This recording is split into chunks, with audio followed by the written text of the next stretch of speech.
sins here.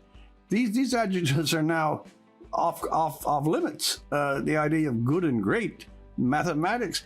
This is where well, it's the association. It's the association with power. As soon as you buy the doctrine that any hierarchical organization is predicated on power, then obviously the higher up you are in that hierarchy, the more corrupt you are. Yeah. So you might say, well, so what? What do you lose from that? Because you lose your sense of inferiority in relationship to the better. Well, what you lose is the better. Yeah. And that's fine if you're good enough the way you are. But I've never met anyone who felt that they were good enough the way they were. There's always clamor inside your soul for the more that you could be. And where else are you going to find it except among those who have been deemed to be the best? And it isn't arbitrary, right? You said when you went to university, you'd hear these words and they would hit you. You called them benign explosions. That's not indoctrination by your educators. That's introduction to the benign explosions. Well, that particular professor, all he did, I could still hear it.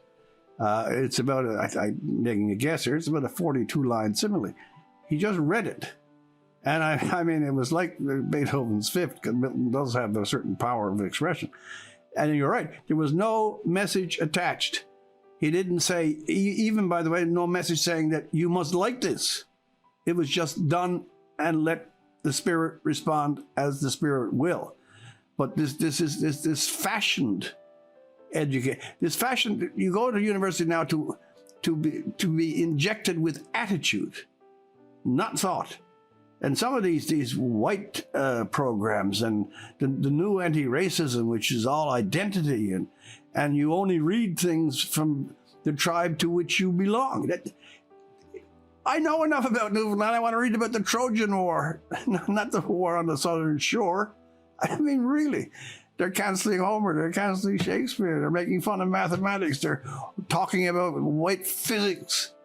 I do not know how we wandered so easily into this terrible and dominating lunacy. Have you seen the latest statement by the president of the CBC, Catherine Tate, following the George trial down in the States? I mean, it's like a parody of virtue thinking, and how CBC is going to take notice of this, and the systemic racism movement in CBC and all that. Dear God. Spine requires calcium, and there's no milk in CBC. None.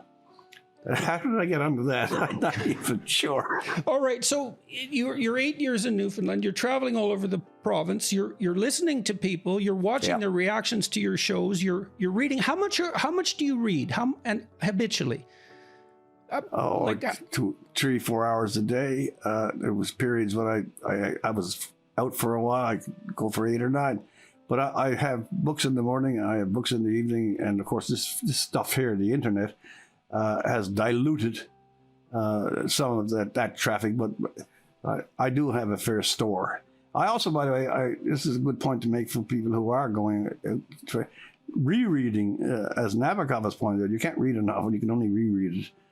I find great pleasure. I reread Johnson's letters, for example, recently. Even The Anatomy of Melancholy, which is a bit of a task. Proust, reread. So I do that a lot. I find that it's refreshing that you borrow power, not power in any militaristic or status sense. How about authority? It teases your brain. And you get thrown into a mood in which the actions of the mind are more prompt and more precise. It's mood. You can't claim, I will now say this. You have to wait for the damn word to come to you. But this puts you in that fertile. Well, see, that's a mystery too, right? That's a mystery. Yeah, it is. That element of thought, and people are easily cynical about prayer, but it seems to me that there isn't much difference in posing a question to yourself and waiting for an answer than there is. I don't distinguish between that in some sense in prayer, because the act of receiving revelatory thought, which is the thought that bubbles up, it seems to me that you pose yourself a question, and if your intent is genuine, you want the answer. You don't want something comfortable, which is uncomfortable in itself. Mysteriously, something will arise. And the less you put that persona that you describe between you and the source upon which you call, the more likely you are to be rewarded with the words that are correct. But that being you is a very strange idea, because it happens of its own accord in some sense. The book I was referring to way back, and I said I wouldn't quote the title by Kessler, called The Act of Creation. And it was an analysis of literary insight or literary inspiration, humor, the discovery of a punchline, and mathematical, the eureka moment. I think I've read that. I think I read that as an undergraduate. It's a long while ago, but it is precisely your point. I have a puzzle in my mind. I'm trying to find a phrase, or if I'm a mathematician, I have a real puzzle. And at a whole series of time, I have no answer. I can't get it. I go out and sloppily make a cup of tea, and as I'm stirring the first cube of sugar, I got the answer. What was the difference between the 2 minutes before and the time that this thought exploded in your...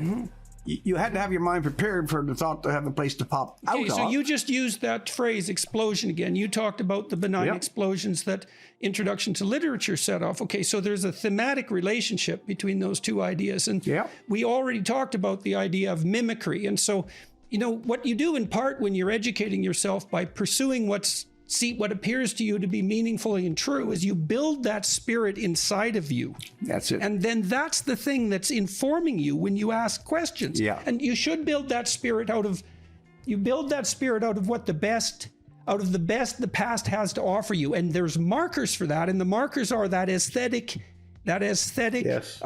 grip, right? It's not something that someone can impose on you. It doesn't work. It has to be, you meet it halfway.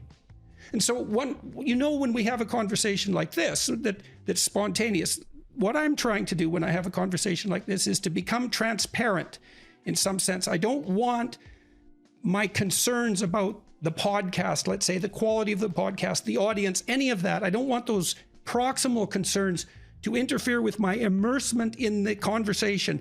And if I do that correctly and open myself up, then there's a spontaneity about the dialogue. And that seems to be associated with the search for and the discovery of some additional truth. We have to, persona was one of the words, that classic phrase from the prepare the face to meet the faces that you meet. Anytime we artificially or self-consciously construct ahead of time some personal interaction, which is what a conversation really is, if we go in with the scaffolding already prepared in there, it's kind of an armor, nothing can happen. You have